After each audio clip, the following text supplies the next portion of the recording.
Welcome back to our fourth session in this series on St. Joseph.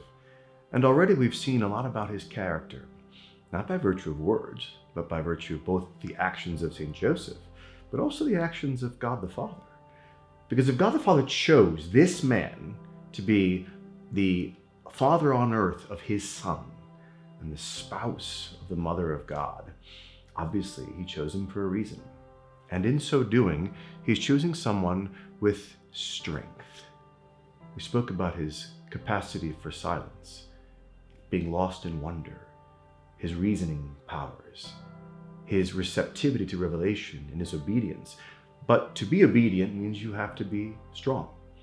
You have to be able to have that great gift of fortitude, to be able to accomplish that which God is asking of you.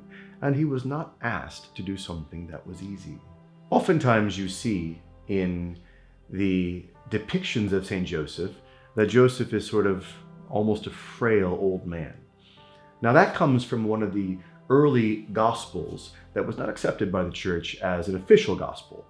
And yet it does give some details, possible details, into the lives of the early church and the lives, of course, of the Holy Family. And one of those details, attempting to wrestle with the brothers of Jesus, was that maybe St. Joseph was older. Maybe St. Joseph had had a family before. This was later on rejected, but nevertheless it caught on as a possible motive for choosing St. Joseph, was that he was already a family man, and that St. Joseph was older and therefore, of course, could even be more chaste, living with the most wonderful woman that had ever existed. And yet I don't think it's an accurate picture. Because if you think about the titles of St. Joseph, first of all, he's the renowned son of David. He comes from a royal line. He's a king.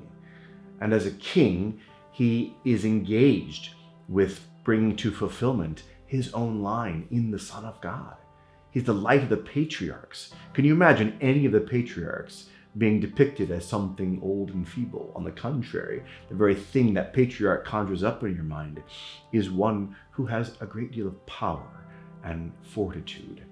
He's called the terror of demons. Does that sound like someone who's frail to you? He's called the chaste guardian of the virgins because of the guardianship he had over the Virgin herself, and the patron saint of a happy death. All of our life is for that one moment of dying.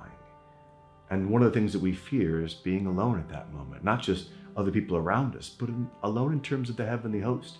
And so we seek St. Joseph's intercession and his power to be able to come to us in our aid and secure us from the ravenous jaws, as we say, of Satan, to protect us in those moments.